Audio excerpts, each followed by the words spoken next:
તો આ જે કેબલ ત્યાંથી પસાર થાય છે એમાં એક જે હા યુવાન ડમ્પર જે ખાલી કરી રહ્યા હતા યુવાન એના ડ્રાઈવર તો એમાં જે મોત થયું છે તો એ આખી શું ઘટના હતી એ કહેશો પેલા તમે.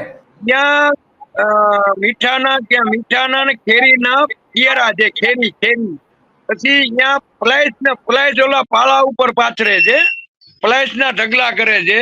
હવે એમાં ટાટા કંપનીની બેકદરાઈ સાહેબો ઉપર હતા, તો પછી એ વાયરો કને તો કઈ એને ઉલાળવાય નહીં.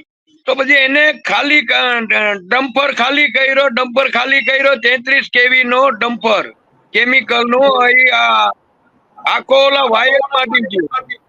હમ હમ હવે એ કેબલ એને કને કઈ સાઈબો ની ને બધા એકત્રિત હોય તો એને આટલું બધું થયું ને કે એને સાઈડમાં રાખીને એને ઉલાળવાનું હોય. પણ આવા તો દિલીપભાઈ આવા અનેક વખત બનાવ બન્યા છે.